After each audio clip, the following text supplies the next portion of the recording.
இன்னைக்கு வந்து நம்ம ஹர் ஸ்டோரிஸ் அரங்கில் இருக்கோம். இந்த அரங்கில் வந்து இன்னைக்கு 2 புத்தகங்கள் பற்றி நான் பேச போகிறேன். முதல் புத்தகம் நான் பரிந்துரைக்கக்கூடிய நூல் வந்து சூலி. சூலி வந்து ஒரு நாவல்.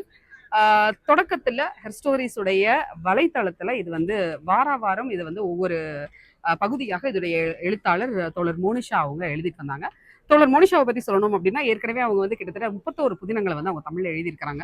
நம்ம சொல்லக்கூடிய அந்த சோ கால்டு குடும்ப நாவல்கள் அப்படின்னு நம்ம சொல்லுவோம் இல்லையா, அந்த வகைமையில தொடர்ச்சியாக எழுதிட்டு இருந்தாங்க. அதன் பிறகு ஹர் ஸ்டோரிஸ் பயிற்சி பட்டறைக்கு வந்தாங்க. அந்த பயிற்சி பட்டறையிலிருந்து இன்னும் கொஞ்சம் வந்து அவங்களுடைய பாய்ச்சல் வேறு விதமாக மாறி சிறார் எழுத்துக்குள்ளேயும் கொஞ்சம் நுழைஞ்சிருந்தாங்க.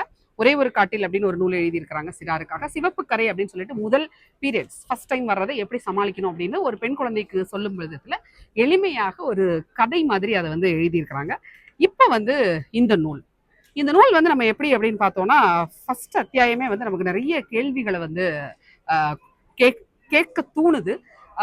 எப்படி அது வந்து ஒரு இந்த அமைப்புக்குள்ள, தமிழ் சமூக அமைப்புக்குள்ள கருக்கொண்டு இருக்கக்கூடிய பெண்கள் அவங்க சந்திக்கக்கூடிய சிக்கல்கள், குறிப்பாக வந்து விளிம்பு நிலை பெண்கள் அவங்களுடைய வாழ்க்கை எப்படி இருக்கு அப்படிங்கிறதையும், அதே போல இந்த பெண்களுக்கு மருத்துவம் பார்க்கக்கூடிய ஒரு பெண் மருத்துவர் அவங்க அந்த மருத்துவமனையில எப்படி இருக்கிறாங்க அப்படிங்கிறதையும் வந்து இந்த நூல்ல வந்து கொஞ்சம் விரிவா பேசுறாங்க.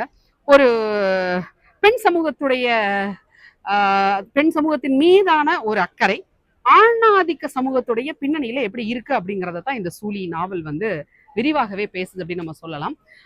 பெண்களுக்கு இடையே இப்ப நம்ம பெரும்பாலும் நமக்கு ஒரு பேச்சு இருக்கும் இல்லையா, பெண்ணுக்கு பெண்ணே எதிரி, பெண்ணுக்கு பெண்ணுக்கும் ஆகாது அப்படின்னு நம்ம சொல்லிக்கிட்டே இருப்போம். அந்த மாதிரி இல்லாம இந்த நாவல்ல 2 ப்ரொட்டகனிஸ்ட் இருக்காங்க, 2 பெண்கள் இருக்கிறாங்க. ஒரு டாக்டர், அவங்க கிட்ட வந்து வர ஒரு பேஷண்ட், அவங்க 2 பேருக்கும் இருக்கக்கூடிய அந்த இணக்கமான உறவு வந்து ரொம்ப முக்கியமான உறவாக நம்ம வந்து பார்க்க வேண்டியிருக்கு.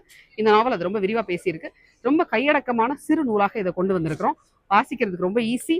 உங்க ஹேண்ட்பேக்ல குட்டியா நீங்க மடிச்சு வச்சுக்கலாம், போற இடத்துல ரீட் பண்ணலாம். ரொம்ப ரொம்ப லைட்டான ரீட், சீக்கிரமே வாசிச்சு முடிச்சிடலாம். ஹர் ஸ்டோரிஸ்ல வந்து இங்க ஒரு விஷயம் நாங்க பண்ணியிருக்கோம். பெண்களுக்காக வந்து சானிட்டரி நாப்கின்ஸ் தேவைப்படக்கூடிய பெண்கள் வந்து இங்க எடுத்துக்கலாம் அப்படின்றதுனால புத்தகங்களோட அது வந்து நாங்க வெளியில வச்சிருக்கிறோம். தேவைக்கு யார் வேணாலும் எடுத்து பயன்படுத்திக்கிற மாதிரி.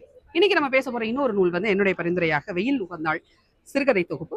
இந்த சிறுகதை தொகுப்பை தோழர் எம் ஏ சுசீலா எழுதியிருக்கிறாங்க. மூத்த பெண்ணியலாளர், பேராசிரியராக இருந்து பணி நிறைவு பெற்றவங்க, கல்லூரி முதல்வராகவும் இருந்து பணி நிறைவு பெற்றவங்க. இவங்களுடைய சிறுகதைகள் நீங்க பாத்தீங்கன்னா தமிழ் பின்புலத்துல இருந்து எழுதுறதுனாலையும் ஒரு மிக நீண்ட எழுத்து வரலாறு அவங்களுக்கு இருக்கு அப்படிங்கிறதுனாலையும் இவங்களுடைய சிறுகதைகள் பெரும்பாலும் நீங்க பாத்தீங்கன்னா ரொம்ப ஆழ்ந்த பொருள் உள்ளவையாக தமிழ் இலக்கியங்களில் சொல்லப்படக்கூடிய பெண் கதாபாத்திரங்களை நம்ம இப்ப மறுபடியும் சொன்னோம்னா, ஒரு ரீடெல்லிங் மாதிரி பண்ணோம்னா, ஒரு பெண்ணிய நோக்கில நம்ம சொன்னோம்னா எப்படி இருக்கும் அப்படிங்கிற மாதிரியான கதைகளை வந்து இதுல ஒரு 4-5 கதைகள் வந்து இதுல சேர்த்திருக்காங்க. தேவந்திங்கிற ஒரு கதை மிக முக்கியமான ஒரு கதை.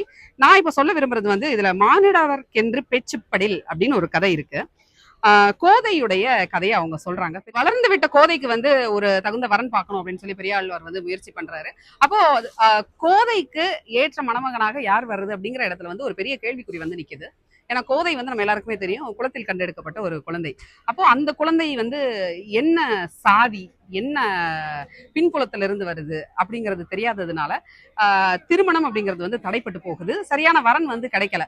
அப்போ கோதை வந்து கடைசியில அவங்க அப்பா கிட்ட வந்து ஒரு விஷயம் சொல்ற மாதிரி வரும். இன்னைக்கு என்ன நீ புதுசா கத்துக்கிட்ட அப்படின்னு வந்து அவங்க கேட்கும்போது அவர் சொல்வாரு, நீ பெரிய தீர்க்கதரிசி அப்படின்னு வந்து அவரு கோதைய சொல்றாரு. என்ன அப்படின்னா, தன்மதிப்புள்ள ஒரு மனித பிறவியாக மட்டுமே ஒரு பெண்ணை மதித்து ஏற்க தெரியாதவர்கள் வாழும் மண்ணில் அப்படிப்பட்ட பெண் ஜென்மங்களுக்கு ஏற்ற வரன் அந்த ஆண்டவனை தவிர வேறு யாராகத்தான் இருக்க முடியும் அப்படின்னு சொல்றாங்க அந்த கதையில. அதனாலதான் நாச்சியார் திருமொழி பாடலை வந்து இந்த கதையுடைய தலைப்பாக அவங்க வச்சிருக்காங்க. மானிடவர்க்கென்று பேச்சுப்படில் வாழகில்லேன் கண்டாய் அப்படின்ற அந்த அடிகள், திருமொழி பாடல் நாச்சியார் திருமொழியுடைய அடிகளை வந்து இந்த கதையுடைய தலைப்பாகவும் வச்சிருக்காங்க. மானிடவர்க்கென்று பேச்சுப்படில். இது ரொம்ப முக்கியமான ஒரு பார்வையில் நம்ம பார்க்க வேண்டியிருக்கு. ஏன்னா பெரும்பாலும் வந்து ஒரு பெண்ணிய நோக்குல பெண்களுடைய சுயமரியாதை அப்படின்னு நம்ம சொல்லக்கூடிய இந்த தன்மதிப்பை அழுத்தி சொல்லக்கூடிய கதைகளாக நம்மளுடைய பக்தி இலக்கிய பெண்களை மறுபடியும் வந்து வேறொரு கோணத்தில் அணுகிறது அப்படிங்கிறது காலத்தின் அவசியமாக கட்டாயமாக இருக்குது. அது போன்ற கதைகள் 3-4 கதைகள் வந்து இந்த தொகுப்புல வெயில் உகந்தாள்ல இடம்பெற்றிருக்கிறது. 11 கதைகள், எல்லாமே முத்தான கதைகள் இதுல இருக்கு. தோழர் எம் ஏ சுசீலாவுடைய வெயில் உகந்தாள் சிறுகதை தொகுப்பு.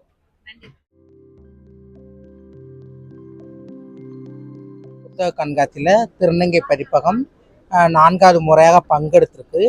வாசகர்கள் வாசிக்கக்கூடிய புத்தகமாக முதல் ஒரு புத்தகம் மறைக்கப்பட்ட ஒரு கதாநாயகி. மலையாளத்தில் எழுதப்பட்ட இந்த நூலை திருநங்கை பதிப்பகம் தான் முதல்ல பி.கே. ரோசி என்ற சினிமா தாய் என்ற வரலாறை வந்து கொண்டு வந்திருக்கிறோம். அதாவது தலித் இலக்கியத்தை பற்றி எழுதும்போது இந்த சினிமா நடிகையை நாங்கள் கொண்டு வந்திருக்கிறோம். திருநர் இலக்கியத்தை பார்த்து திருநங்கைகள் வாழ்க்கையை பற்றி தெரிந்து கொள்ளணும், எங்களை பற்றி தெரிஞ்சுக்கணும்னா பஸ்தின்ற நூல் வந்து சிறுகதையாக எழுதியிருக்கிறாங்க தோழர் கிரேஸ் மானு. இது வாசிக்கக்கூடிய ஒரு புத்தகமாக இருக்குது.